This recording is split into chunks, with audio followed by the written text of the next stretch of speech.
দিনটা সকাল থেকেই মেঘলা। এমন দিনে কি করা যায় ভাবছি, এমন সময় দরজায় কড়া নেড়ে উঠে গিয়ে দরজা খুলে দেখি কিশোরী এসেছে। এই বর্ষার দিনে বাড়িতে বসে করছো কি? বসে বসে বৃষ্টির ফোঁটা গুনছি। খুব ভালো হয়েছে তুমি এসেছো, চলো বসে একটু আড্ডা দেওয়া যাক। আর বসে কাজ নেই, চলো তারানাথ জ্যোতিষীর বাড়ি ঘুরে আসি। আর কিছু না হোক, দুই একটা আজব গল্প তো শোনা যাবে। তারানাথের কথা আমার যে কেন আগে মনে পড়েনি তা ভেবে অবাক লাগলো। ঠিক আছে তুমি বসো, আমি একটা জামা গলিয়ে আসছি। হাঁটতে হাঁটতে দুজনে তারানাথের বাড়িতে হাজির হলাম।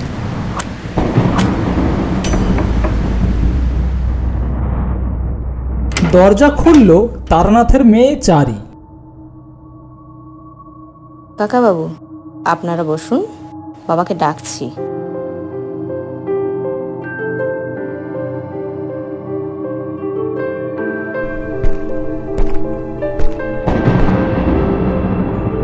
তারপর হঠাৎ কি মনে করে? এই বৃষ্টির দিনে বাড়িতে বসে বসে কার আর ভালো লাগে বলুন, তাই দুই বন্ধু মিলে চলে এলাম একটু আড্ডা দিতে। তা দু একখানা গল্প হবে নাকি তারানাথ? কি গল্প বলবো? তোমরা তো এসব বিশ্বাসই করো না। আপনি অমনি বলে বসলেন বিশ্বাস করি না। বিশ্বাস যদি নাই করব, তাহলে এই বৃষ্টির দিনে এতখানি পথ ঠেঙিয়ে এলুম কি করতে? সে তো গল্প শোনার লোভে। আপনার কাছে তো আমরা দুই বন্ধু অনেকদিন ধরেই আসছি, তো আমাদের কাছে কিছু অলৌকিক শক্তির পরিচয় দিন। এই ধরুন, শূন্য হাত নেড়ে সন্দেশ রসগোল্লা আনা, বা জলকে মন্ত্র করে শরবত করে দেওয়া। তোমরা ঠাকুর ঘরে চলো, আমি মাকে পুজো দিয়ে তোমাদের সমস্ত প্রশ্নের উত্তর দিচ্ছি। তোমাকে তো একদিন বলেছি ওসব খুব নিম্ন শ্রেণীর শক্তি, যাকে বলা হয় ভেলকি। ও করাই গুরুর বারণ আছে। তবে করিনি কি? করেছি। কম বয়সে ভক্তদের অবাক করার জন্য, কিছু পয়সা রোজগারের জন্য করেছি কিছু কিছু ভেলকি। বাকি শক্তিও তাতেই গেল। ওতে কিছু নেই বাপু, আসল ক্রান্তি কখনো ভেলকি দেখায় না। আচ্ছা, সাধুরা যে চোখ বুজে ত্রিভুবন ত্রিকাল সামনে দেখতে পান, এখানে বসে বিলেতে কি হচ্ছে সব বলে দিতে পারেন, এসব কি বিশ্বাসযোগ্য? নিশ্চয়ই। সদ্গুরু পেলে আর প্রকৃত সাধনা করতে পারলে তুমিও পারবে। যেমন? যেমন ধরো সদ্যমিত কোনো চণ্ডালের সব থেকে মুন্ড কেটে এনে অমাবস্যা বা সংক্রান্তি তিথিতে শ্মশানে গর্ত করে তাতে সেই মুন্ড নিক্ষেপ করতে হবে।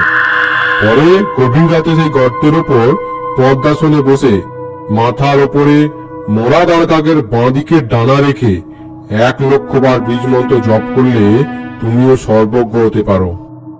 বীজ মন্ত্র কি ঠাকুর মশাই? না না, সেটি বলা যাবে না। তন্ত্রে অদীক্ষিত লোকের কাছে সাধনার গুহ মন্ত্র বলা নিষেধ। বীজ মন্ত্রই আসল কিনা। আচ্ছা, তান্ত্রিক আর কাপালিকের মধ্যে কিছু পার্থক্য আছে নাকি? পার্থক্য আছে বই কি, তবে সেসব তোমাদের বোঝানো কঠিন। জেনেও তোমাদের কোনো কাজ নেই। হ্যাঁ, কাপালিক দেখেছি কিছু, কিন্তু একবারের স্মৃতি কখনো ভুলতে পারবো না। তারানাথ একটু গভীর চিন্তামগ্ন হয়ে চুপ করে রইল। আমি তাকে নাড়া দিয়ে বললাম, বলুন না সেই গল্প, বেশ লাগবে কিন্তু শুনতে। শোনো তবে, আমার বয়স তখন 22-23। বাড়িতে আর ভাল লাগে না। আমাদের গ্রামের ধারে বাঁধানো বটতলায় একবার এক বিচিত্র দর্শন সাধু এসে সারার দিন বাস করেছিল। সামনে ধুলো জ্বালিয়ে চুপ করে বসে থাকতো। মাথার চূড়ার মতো উঁচু জটার ভার, চোখ দুটো বেশ শান্ত। গ্রামের অনেকেই তার কাছে গিয়ে দুধ ফলমূল এসব দিয়ে আসতো। বৌছিরা বায়না করত মাদুলি তাবিজের জন্য। সাধু কিন্তু কখনো ভরং দেখায়নি। অলৌকিক শক্তি দেখিয়ে ভক্ত জোগাড়ের চেষ্টাও করেনি। কেউ বেশি বিরক্ত করলে বলতো, আমি কিছু জানি না মা, আমার কোনো ক্ষমতা নেই। ভগবানকে ডাক, ভগবান সব ঠিক করে দেবেন। আচ্ছা যা, আমি তোর হয়ে ভগবানের কাছে প্রার্থনা করব। এই সততার জন্য এবং কারো কাছ থেকে পয়সা না নেয় সাধুর উপর আমার কেমন একটা আকর্ষণ জন্মালো। গেলাম একদিন সাধুর বটতলায়। একদিকে বসে আছি, নানা রকম লোক এসে নানান বায়না করছে সাধুর কাছে। সাধু সবাইকেই হেসে বিদায় করছে। এসব মিটতে মিটতে বিকেল গড়িয়ে অন্ধকার নেমে এলো।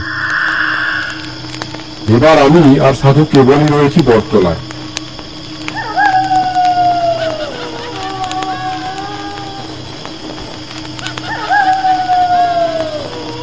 পাশ থেকে একখানা চেলাকাঠ তুলে ধুনিতে গুঁজে দিয়ে আমার দিকে তাকিয়ে সাধু বলল, এগিয়ে এসে বস।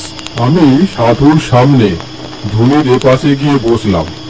ধুনির আলোয় সাধু কিছুক্ষণ আমার মুখের দিকে তাকিয়ে থাকলো। সন্ন্যাসী হওয়ার ইচ্ছা আছে না? আমি কিছু না বলে চুপ করে রইলাম। তোর সেসব হবে না, তবে তোর কপালে অনেক সাধুসঙ্গ আছে দেখছি, কিছু শক্তিও পাবি, কিন্তু সংসারে তোকে থাকতেই হবে। আপনি তো কাউকে কিছু বলেন না, আমাকে এত কথা বলছেন কেন? সাধু একটু চুপ করে বসে থেকে বলল, তোর কপালে তন্ত্র সাধনার চিহ্ন আছে, কিন্তু অস্পষ্ট। তার অর্থ কিছু দূরে গিয়ে তারপর ফিরে আসতে হবে। এই চিহ্ন না দেখতে পেলে তোকে এইসব কথা বলতাম না। তোর অধিকার আছে জানার। আমি উৎসুক হয়ে উঠলাম, বললাম, আর কি দেখতে পাচ্ছেন সাধুজি? আর যা দেখতে পাচ্ছি তা খুব ভালো নয়। কি রকম? বছর খানেকের ভেতর তোর বড় বিপদ আছে। ভালোই হয়েছে আমার সঙ্গে দেখা হয়েছে তোর, নইলে প্রাণ সংশয় হতে পারত। বিপদ? কি রকম বিপদ? কিছু বলবেন না? তাহলে তার থেকে বাঁচবো কি করে? তা আমিও বলতে পারছি না, জানলে নিশ্চয়ই বলতাম। তুই এসে বসার পর থেকেই আমার মনে কেমন যেন অস্বস্তি হচ্ছিল। এখন তোর দিকে তাকিয়ে দেখতে পাচ্ছি, তোর পেছনে একটা অন্ধকার স্তূপ যেন চাপ বেঁধে আছে।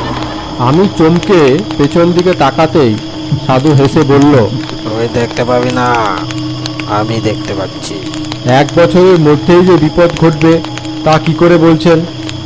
আগে বা পরেও তো হতে পারে। ওটা আমার অভিজ্ঞতা থেকে বলছি, বোধহয় ভুল করিনি। চুপ করে বসে রইলাম। বলা বাহুল্য, সাধুর কথা শুনে একটু গা শিরশির করছিল। কেউ যদি জানতে পারে তার পেছনে একটা অদৃশ্য চাপ বাঁধা অন্ধকার ঘুরছে, তাহলে তার ভালো লাগার কথা নয়। তার উপর নির্জন জায়গা, গ্রামের বাইরের দিকে বটগাছটা, ধুতে পটপট করে কাঠের গাছ পড়বার শব্দ হচ্ছে। সাধু আর আমি ছাড়া কোনো দিকে কেউ আর নেই। তোকে একটা জিনিস শিখিয়ে দিচ্ছি, ভালো করে মনে রাখ। যদি কোনো দিন কোনো বিপদ আসছে বলে মনে হয়, কিংবা কোনো অস্বস্তি বোধ করছিস, তাহলে এই প্রক্রিয়াটা করবি। যতই বিপদ আসুক, প্রাণটা বেঁচে যাবে। কি প্রক্রিয়া সাধুজি? নে, ভালো করে দেখ, এই মন্ত্রটা মুখস্থ করে নে। একে বলে গাত্রবন্ধন। কিন্তু বিপদ যে আসছে তা বুঝতে পারবো কি করে? তুই ঠিক বুঝতে পারবি, তোর কপালে তন্ত্র সাধনার চিহ্ন আছে বললাম না? সময় হলে আমার মতো মনের মধ্যে বিপদের ঘন্টা বেজে উঠবে। আমি যেমন আজ তোর বিপদ বুঝতে পারলাম। কিন্তু আমি তো পারিনি। আজ থেকে তোকে কিছুটা শক্তি দিলাম। যা ভালো মন্দ যাই আসুক, তুই আগের থেকে আন্দাজ করতে পারবি। আমাকে আপনার শিষ্য করে নিন, আমি দীক্ষা নেব আপনার কাছে। সব হবে না, আমি কাউকে শিষ্য করি না। আবদার করিস না, কেটে পড়। আবার কবে আপনার দেখা পাবো? এমনিতেই দেখা পাবি না, তবে যদি সত্যি কখনো তোর প্রাণ সংশয় ঘটে, তাহলে তোকে সমাধান করে দেব।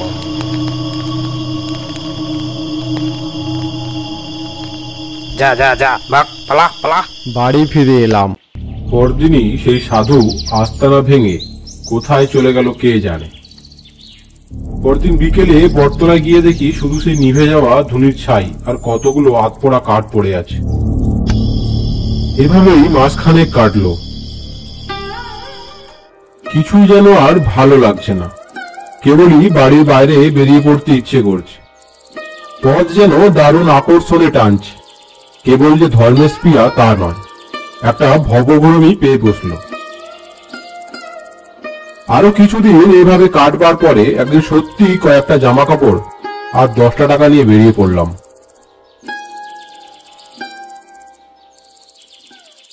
বাড়ির লোক খোঁজাখুঁজি করবে এবং সন্ধান পেলেই ধরে নিয়ে যাবে বাড়িতে। এর জন্য সারাদিনই প্রায় হাঁটতাম যতটা দূর যাওয়া যায়। রাত্রিতে আশ্রয় নিতাম কোনো গৃহস্থের বাড়িতে। তখনকার লোকজন ছিল খুবই ভালো। আসলে তখন অভাব ছিল না। গোলা ভর্তি ধান, পুকুর ভর্তি মাছ, নিজের গরুর দুধ, অতিথিকে যত্ন করতে সেই যুগের লোক ত্রুটি করত না। গোয়াল ঘরের এক পাশ পরিষ্কার করে রান্নার আয়োজন করে দিত, সেখানে বসেই রাঁধতাম। তারা আবার অপেক্ষা করত ব্রাহ্মণের প্রসাদ পাওয়ার জন্য। আচ্ছা, জিনিসপত্রের দাম তখন কি রকম ছিল? গায়ের দিকে বেশিরভাগ জিনিসই কিনে খেতে হতো না, সবই তো গ্রামে উৎপন্ন হতো। তবে হ্যাঁ, মনে আছে একবার আমি আর আমার বন্ধু হরমোহন মাংস খাবার শখ হওয়ায় পাশের গ্রাম থেকে 10 আনা দিয়ে একটা পাঁঠা কিনে এনে দুজনে রান্না করে খেয়েছিলাম। তাও হরমোহন বারবার বলেছিল আমরা ঠকেছি, আর একটু দরাদরি করলে 8 আনার ভেতরেই হয়তো হয়ে যেত।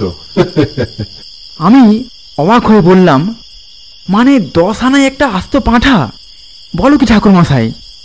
বটেই তো, সেই সব সস্তা গন্ডার বাজার তোমরা কল্পনাও করতে পারবে না। মানে দুজনে মিলে গোটা পাঁঠাটা খেয়ে ফেললেন? তা পারবো না কেন, গায়ের ছেলে বলে কথা। আমার খাওয়ার কথার কি শুনেছ? আমার বাবা খাইয়ে হিসেবে 10টা গায়ের মধ্যে নাম ডাকছিল। সে গল্প বলবো না হয় পরে একদিন। হ্যাঁ হ্যাঁ, যে গল্পটা হচ্ছিল সেটাই হোক। শোনো তবে, এভাবে কিছুদিন ঘুরে বেরিয়ে বিরক্তি ধরে গেল। তাদের দাক্ষিণে ভালো ভালো খাওয়া, শুধু খাওয়ার জন্য কি বাড়ি থেকে বেরিয়েছি? বাড়িতে কি আমার ভাতের অভাব ছিল? কিন্তু যা চাই তা পাই কই।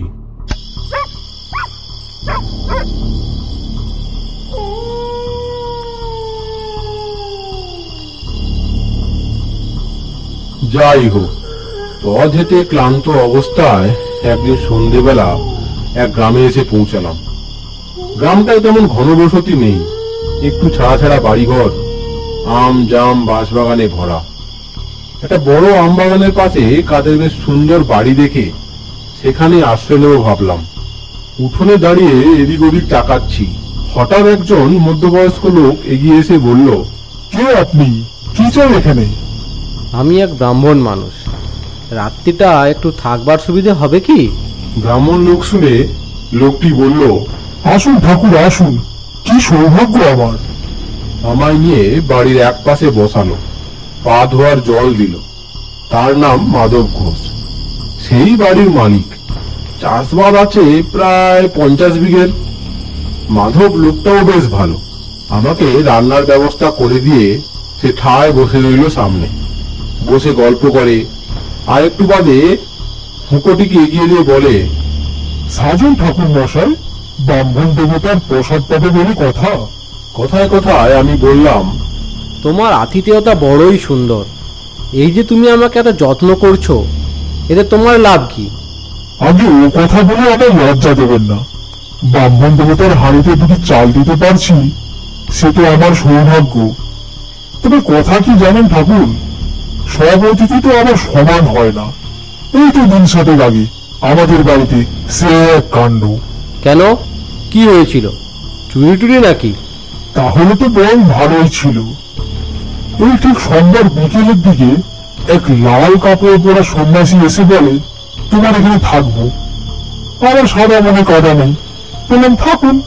গোয়াল ঘরে রান্না ব্যবস্থা করে দিলাম। দিব্যি চেহারা তার, ফর্সা রং, চেহারা দেখে কিছু বোঝার উপায় নেই।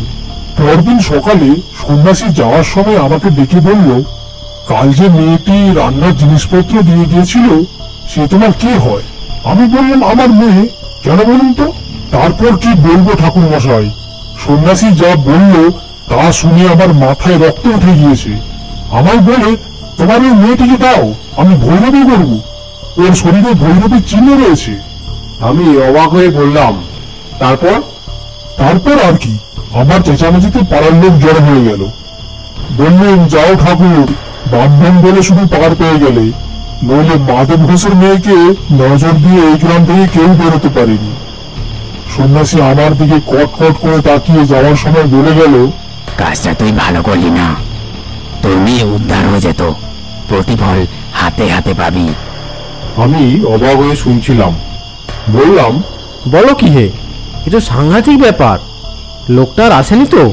আর তার সাহস হবে না, সন্ন্যাসী হলেও প্রাণের মায়াতে আছে। মাধব ঘোষের যত্নের সত্যি তুলনা নেই।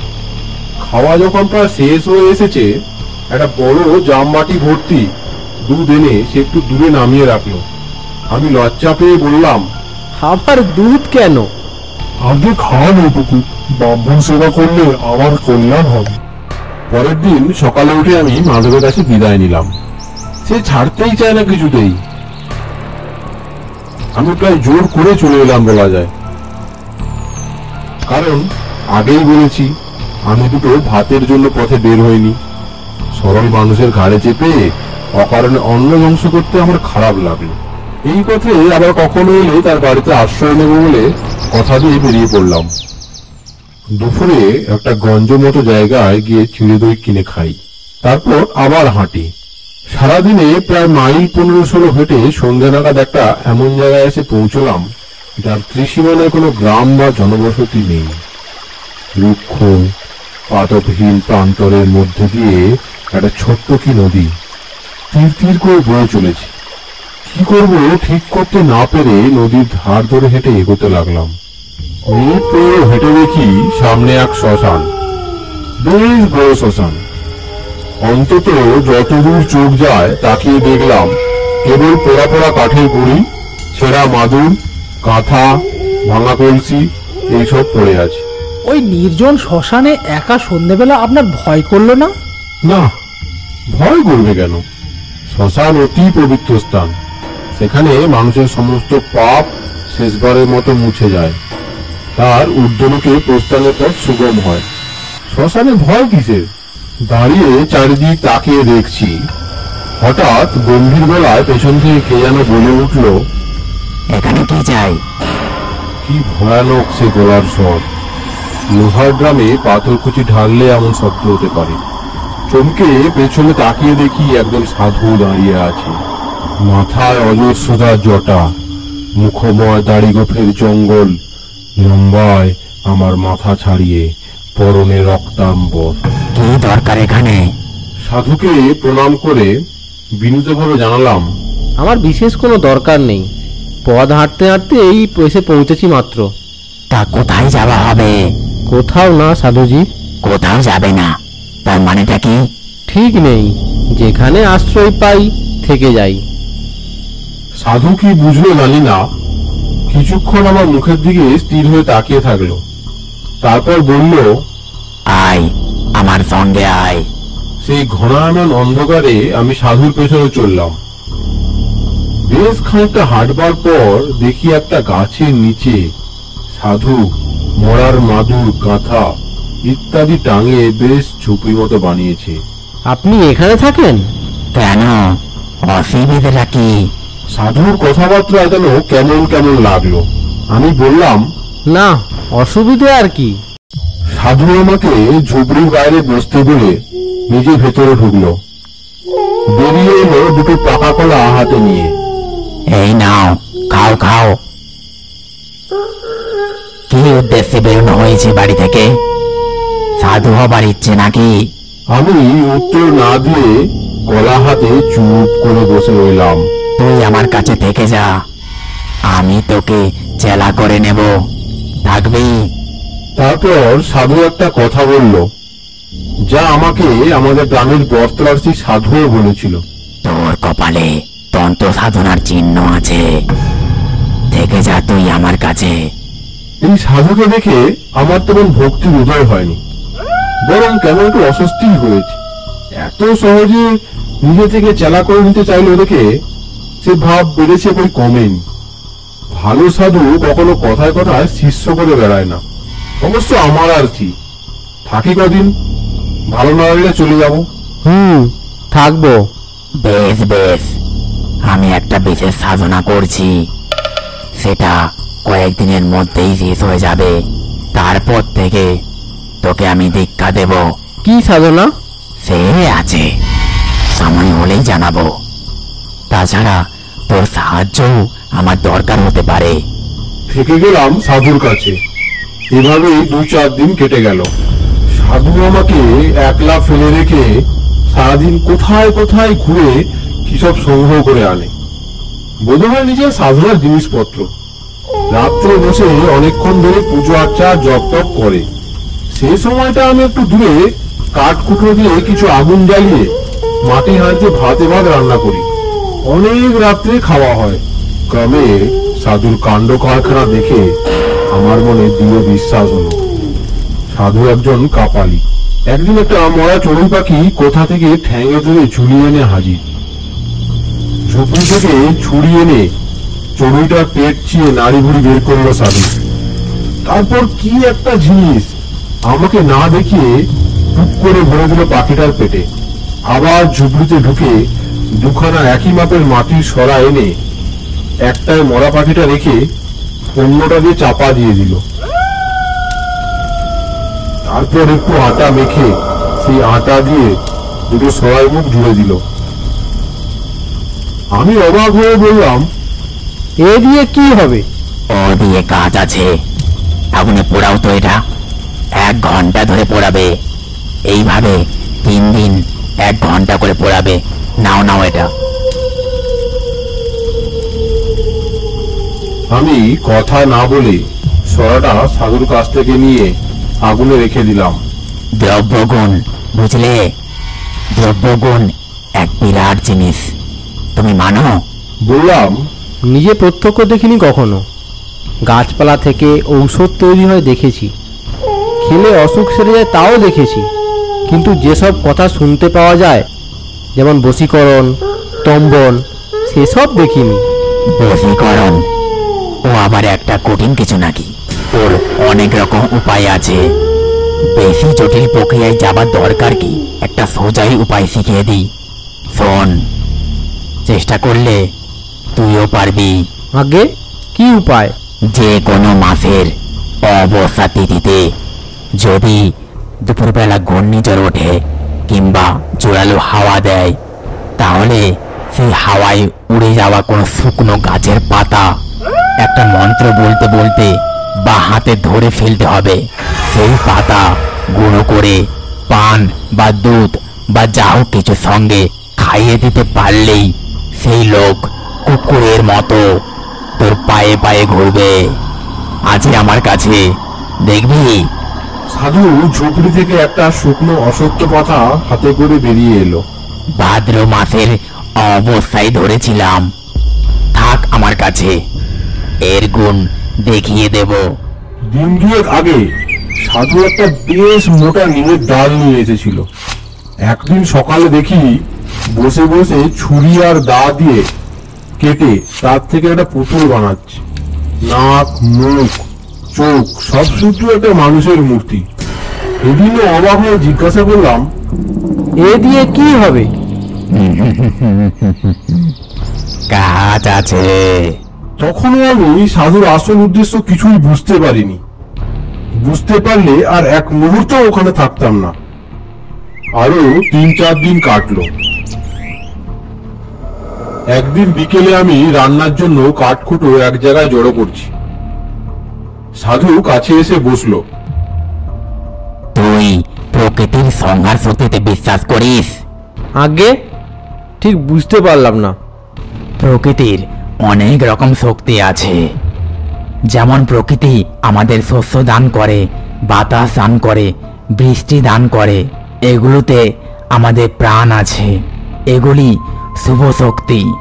আবার মহামারী, দুর্ভিক্ষ, বন্যা, যুদ্ধ এগুলি হলো সংহারক শক্তি। এছাড়াও নানা ধরনের অদৃশ্য অদ্ভুত মারক শক্তি আছে। সাধনার ভাবে তাদের জাগ্রত করা যায়, যেমন বেতাল জাগানো। বেতাল? সেটা আবার কি? বেতাল হচ্ছে এক ধরনের ক্রূর নিষ্ঠুর অপশক্তি। তার ক্ষমতাও অনেক। একবার জাগ্রত হলে কাজ শেষ না করা অবধি তার নিদ্রা নেই। আমার গা শিরশির করছিল। বললাম, আর যদি কাজ শেষ করতে না পারি, যদি বাধা পায়? বেতালকে বাধা দেওয়া খুবই কঠিন, প্রায় অসম্ভব। কিন্তু বাধা পেলে সে ফিরে এসে যে তাকে জাগিয়েছে তাকেই হত্যা করে। এসব আগুন নিয়ে খেলা, বুঝলে? না, ঠিক বুঝলাম না। ঠিক আছে, আজ রাত্রিরে তোমাকে বেতাল জাগানোর পদ্ধতি দেখাবো। তুমি ভয় পাবে না তো? প্রথমে ভাবলাম, বলি হ্যাঁ, তারপর জিনিসপত্র পোটলা করে পালাই। কিন্তু কেমন একটা আকর্ষণ হলো।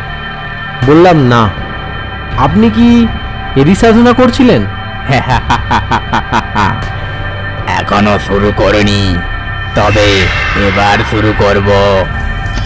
সেদিন রাত্রি যখন খুব গভীর, সাধু তার ক্রিয়াকর্ম শুরু করলো। জবা ফুলের মালা, রক্তচন্দন এসব আগে থেকেই জোগাড় করা ছিল। সাধু সেই নিম কাঠের পুতুলটা এনে তাতে বেশ করে তেল সিঁদুর মাখালো। তারপর সেটাকে কোমর অব্দি মাটিতে পুঁতে দিল। তার চারিদিকে বেড়ার মতো করে মাটিতে রেখে দিল একটা জবা ফুলের মালা। পদ্মাসনে বসে বিড়বিড় করে কি মন্ত্র পড়তে পড়তে পুতুলটায় চন্দনের ছিটে দিতে লাগলো। এসব হয়ে গেলে ঝোলা থেকে বের করলো একটা মদের বোতল। সাধুর ঝুপড়িতে একটা মরার খুলি ছিল, আগেই দেখেছি। সেটাতে খানিকটা মদ ঢেলে সাধু আমার দিকে তাকিয়ে বলল, সেই বদ্ধ সরাটা কই? আমি সরা এনে দিলাম। সাধু আটাগুলো নখ দিয়ে খুঁটে খুঁটে তুলে সরাটা খুলল। দেখলাম 3 দিন পোড়ানোতে ভেতরের পাখিটা একদম ছাই হয়ে গিয়েছে। সেই ছাই এক চিমটি নিয়ে মদে মেশালো সাধু। তারপর ঢক করে মদটা গলায় ঢেলে নিল। খাওয়ার পরেই সাধুর আশ্চর্য পরিবর্তন দেখলাম। সাধুর চোখ দুটো ছোট ছোট কোটরে গিয়ে যেন 2 টুকরো কয়লার মতো জ্বলতে লাগলো।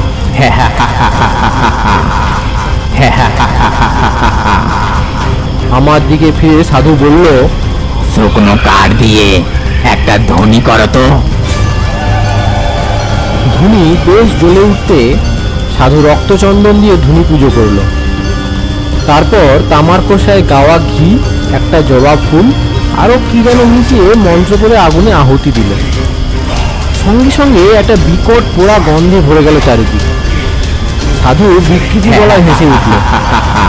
আর আমার মনে হলো সেই ধোঁয়ার অন্ধকারের ভেতরে ধুনির মধ্যে থেকে একটা যেন জমাট অন্ধকার দিয়ে এই মুক্তি উঠে বাতাসে ভর করে ভেসে কোথায় মিলিয়ে গেল। সমস্ত আম বাগান যেন ভেঙে পড়বে। বাড়ির জানলা দরজা দড়াম দড়াম করে বন্ধ হতে আর খুলতে লাগলো। বাড়ির ভেতর মেয়েরা শব্দ করে কেঁদে উঠল। মূর্তিটাকে খুব পরিষ্কার ভাবে যে দেখেছিলাম তা বলতে পারি না, তবে যেটুকু দেখতে পেয়েছিলাম তাতেই বুক ঠান্ডা হয়ে আসে। বিশাল স্থূলরাত্রির অন্ধকার দিয়ে তৈরি যেন একটা অপছায়া। দেখলে, ওই হচ্ছে বেতাল। কোথায় কোথায় গেল? আমি আসল কথাটা এতদিন তোমাকে বলিনি, আজ বলি। আজ থেকে 15-20 দিন আগে এখান থেকে মাইল 20 দূরে এক গ্রামে আমি মাধব ঘোষ বলে একজন লোকের বাড়িতে রাত্রিরে আতিথ্য গ্রহণ করি। আমার মাথায় বিদ্যুৎ খেলে গেল। মাধব ঘোষ? তাহলে এই কাপালি কি সেদিন মাধব ঘোষের বাড়িতে হাঙ্গামা করেছিল? সেই মাধব ঘোষের বড় মেয়েটির দেহে প্রকৃত সাধনা সঙ্গিনী হবার উপযুক্ত সমস্ত লক্ষণ বর্তমান ছিল। আমার বর্তমানে কোনো ভৈরবী নেই। আমি পরদিন সকালে মাধব ঘোষের কাছে সাধনার জন্য মেয়েটিকে চাইলাম। মাধব দিল তো নাই, উপরন্তু আমাকে অকথ্য অপমান করে বাড়ি থেকে তাড়িয়ে দিল। সে অপমান আমার বুকে কাঁটার মতো বিঁধে আছে। বেরিয়ে আসবার সময় মাধব আমার ঘাড়ে হাত দিয়ে একটা ধাক্কাও দিয়েছিল। আমার গায়ে হাত। আচ্ছা মাধব ঘোষ, এইবার দেখবো তোমাকে। আমি ভয় পেয়ে বললাম, কি কি করবেন আপনি? করব কি, করেছি। ওই যে বেতাল জাগিয়ে পাঠালাম ওখানে। কোথায় গেল সে? পাঠালাম ওই মাধব ঘোষের বাড়িতে। এইবার সে বুঝবে কাকে সে অপমান করেছিল। কি হবে মাধব ঘোষের? আজ তার নিজের ক্ষতি কিছু হবে না। আজ তার বাড়িতে একটা কিছু করে আসে বেতাল। এক পক্ষ ধরে আমি বেতাল মন্ত্র জপ করে আজ আহুতি দিয়েছি।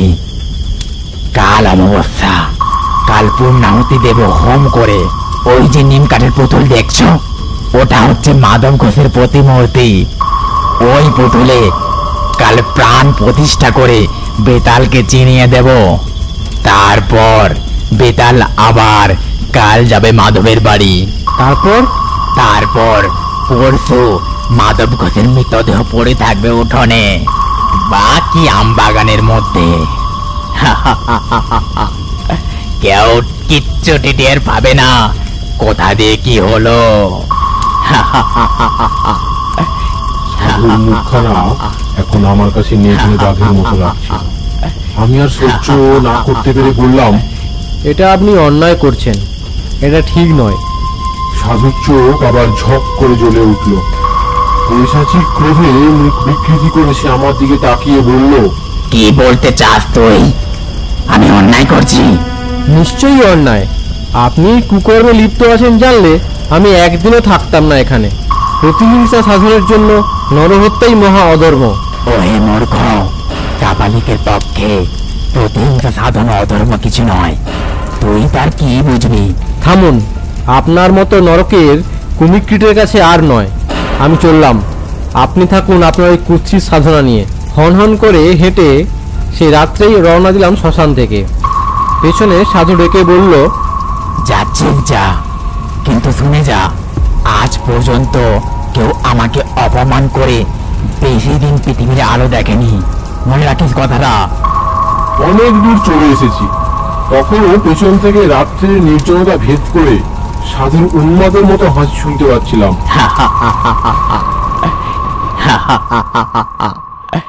পরের দিন বিকেলে অবিশ্রান্ত হেঁটে আমি মাধব ঘোষের বাড়ি পৌঁছলাম। দেখি সমস্ত বাড়িটা যেন কেমন ঝিমিয়ে আছে, ভিতরে কেউ যেন জেগে নেই। আমার বুকটা ছ্যাদ করে উঠল। না জানি বেতাল কাল রাত্রি কি করে গিয়েছে।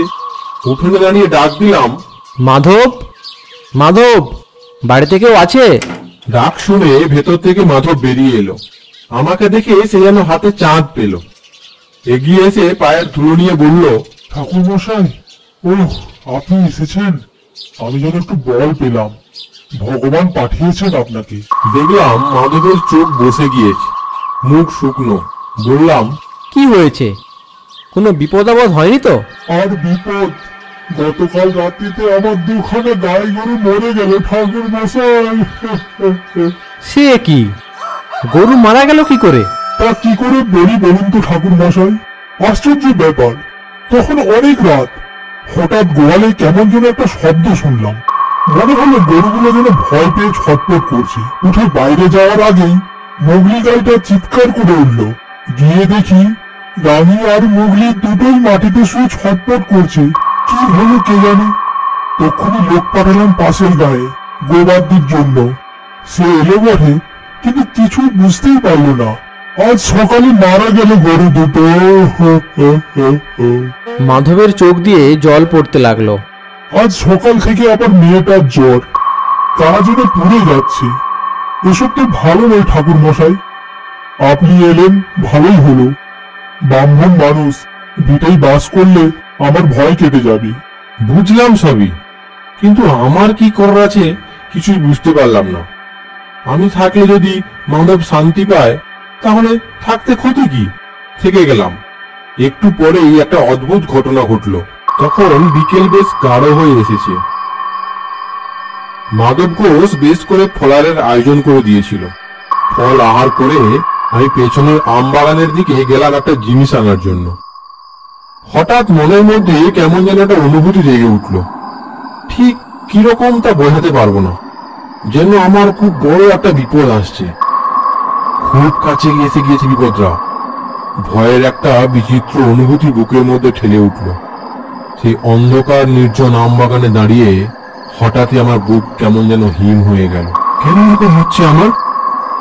তাড়াতাড়ি ফেরবার জন্য এগোতে গিয়ে মনে হলো কয়েক হাত দূরে একটা আম গাছের গুড়ির পাশে কে যেন চুপ করে দাঁড়িয়ে আছে।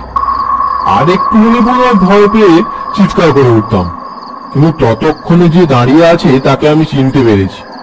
আমাদের গায়ের বটতলার সেই সৌম্যমূর্তি সাধু, যিনি বলেছিলেন আমার বিপদ ঘনিয়ে এলেই আমাকে দেখা দেবেন। তাহলে কি সত্যি আমার আর সেই বিপদের দিন এসেছে?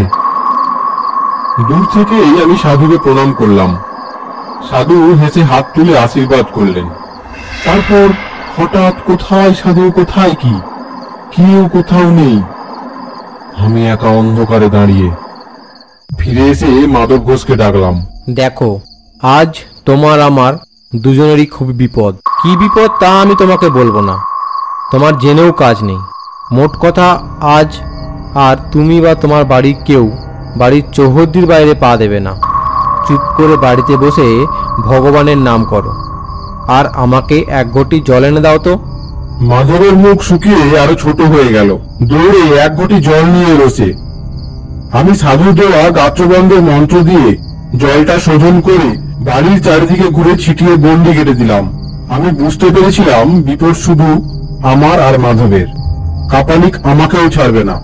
আজ অমাবস্যা, আজই সে আমাদের দুজনকে বেতাল পাঠিয়ে শেষ করবে। অন্যরা হয়তো নিরাপদ, তবু সাবধানের মার নেই জেনে সারা বাড়ি চারিদিকে গন্ডি দিয়ে দিলাম। রাত্রে খাওয়া হলে আমি মাধবকে ডেকে বললাম, তুমি আমি আজ এক ঘরে থাকবো। বাড়ির সবাই শুয়েছে? আগে হ্যাঁ ঠাকুর মশাই। বেশ, এসো আমার সঙ্গে। ঘরে গিয়ে আমি মাধবকে বললাম, ওই ঘটি থেকে খানিকটা জল ঢালো মাটিতে। এই যে খাটের পায়ের কাছে এখানটায় ঢালো। আচ্ছা, এবার ডান পায়ের বুড়ো আঙুল দিয়ে ওই জল থেকে রেখা টেনে খাটের চারিদিকে জলের গন্ডি কাটো। নাও, শুরু করো। আমি তোমার সঙ্গে মন্ত্র পড়তে পড়তে ঘুরছি। তুমি গৃহস্বামী, তোমাকেই করতে হবে, নইলে আমি করে দিতাম। সেই গন্ডির ভেতরে খাটে উঠে আমরা দুজনে বসে রইলাম। সে কি ভয়ঙ্কর রাত! আমার বুকের ভেতরে এই বিচিত্র বিপদের ঘন্টা বেজে চলেছে। কি যেন ঘটবে, কে যেন আসছে। আমার পাশে চুপ করে বসে রয়েছে মাধব। ঠিক মাঝরাত পেরিয়ে যাওয়ার পর হঠাৎ যেন এক ঝলক হাওয়ায় বাইরের আমবাগান কেঁপে উঠল। ঝড়ের সময় নয়, কিছু নয়, হাওয়া এলো কোথা থেকে? ক্রমে সেই হাওয়া বেড়ে রীতিমতো ঝড়ে পরিণত হলো। সমস্ত আমবাগান যেন ভেঙে পড়বে। বাড়ির জানলা দরজা দড়াম দড়াম করে বন্ধ হতে আর খুলতে লাগলো। বাড়ির ভেতর মেয়েরা শব্দ করে কেঁদে উঠল। কেউ বাইরে আসবেন না, সব ভেতরে বসে থাকুন। ঝড়ের শব্দের মধ্যে কার যেন বিভৎস হুঙ্কার। বিকৃত যান্ত্রিক গলায় কে যেন অমানসিক হুঙ্কার করছে। কে যেন ঝড়ের শব্দ বেশে প্রাণপণ চেষ্টা করছে বাড়িতে ঢোকার। বারবার অদৃশ্য পিঠে বাধা পেয়ে ফিরে যাচ্ছে।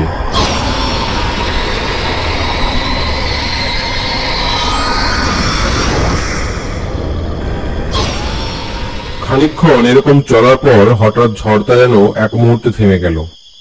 আবার শান্ত আমবাগান, মৃদু হাওয়ায় বাড়ির কলা গাছের পাতা নড়ছে। যে বাড়িতে ঢোকবার চেষ্টা করছিল সে যেন উদ্দেশ্য সফল হবে না বুঝে ফিরে গিয়েছে। আমার বুকের ভেতরে বিপদের ঘন্টাও হঠাৎ থেমে গেল। মাধব ঘোষ আতঙ্কিত চোখে আমার দিকে তাকিয়েছিল। আমি বললাম, আর ভয় নেই, বেঁচে গেলাম বোধ হয়। সেদিন রাত্রিটা আমরা খাটেই বসে রইলাম। পরের দিন সকালেই খবর পেলাম মাধবের মেয়ের জ্বর নেমে গিয়েছে। আমি সকালেই বিদায় চেয়েছিলাম, মাধব ঘোষ কিছুতেই ছাড়ল না। খালি বলে, আপনার দয়াতে রক্ষা পেলাম ঠাকুর। জানি আপনাকে বেঁধে রাখতে পারবো না, তবু এইটুকু অনুরোধ, এই বেলাটা শুধু আমাদের বাড়িতে থেকে যান। থেকে ভালোই করেছিলাম, নইলে ঘটনার শেষটুকু জানতে পারতাম না। বিকেলে মাধবের কাছ থেকে বিদায় নিয়ে বেরিয়ে প্রায় মাইল খানেক চলে এসেছি। দেখি ঘোড়ায় চড়ে এক দারোগাবাবু কোথায় যেন চলেছেন। পেছনে দুজন পাগড়িওয়ালা সেপাই। আমার কাছ দিয়ে যখন তারা যাচ্ছেন, কি মনে হতে একজন সেপাইকে জিজ্ঞাসা করলাম, কোথায় চলেছ বাবু? ওই যে সামনে বিরামখালিতে একটি শ্মশান আছে জানেন? এই শ্মশানে কাপালিক থাকতো, সে আজ খুন হয়েছে। খুন হয়েছে বোঝা গেল কি করে? মাথাটা দেখে একবারে মুসলে উল্টো দিকে ঘুরিয়ে দিয়েছে। একজনের তো আর কাজ নয়, অনেকে মিলে করেছে মনে হয়। আমি তখন সব বুঝতে পেরেছি। কাপালিকে তো বলেছিল বেতাল বাধা পেলে ফিরে গিয়ে যে জাগিয়েছে তাকেই আক্রমণ করে। কি ভয়ঙ্কর মৃত্যু! একবার তাদের সঙ্গে গিয়ে মৃতদেহটা দেখে আসবার ইচ্ছে হয়েছিল, পরে সেই ইচ্ছে দমন করি। মনে মনে আমাদের গায়ে রাখা সেই সৌম্য সাধুকে প্রণাম জানিয়ে আবার রওনা দিলাম। গল্প শেষ করে তারানাথ বললে, কিরকম শুনলে? আমরা বললাম, হ্যাঁ ভালোই ভালোই। পথে বেরিয়ে কিশোরীকে বললাম, কি বিশ্বাস হলো? সে কথায় জবাব না দিয়ে কিশোরী হেসে বলল, বিশ্বাস হোক বা না হোক, দিনটা তো বেশ ভালো কাটলো।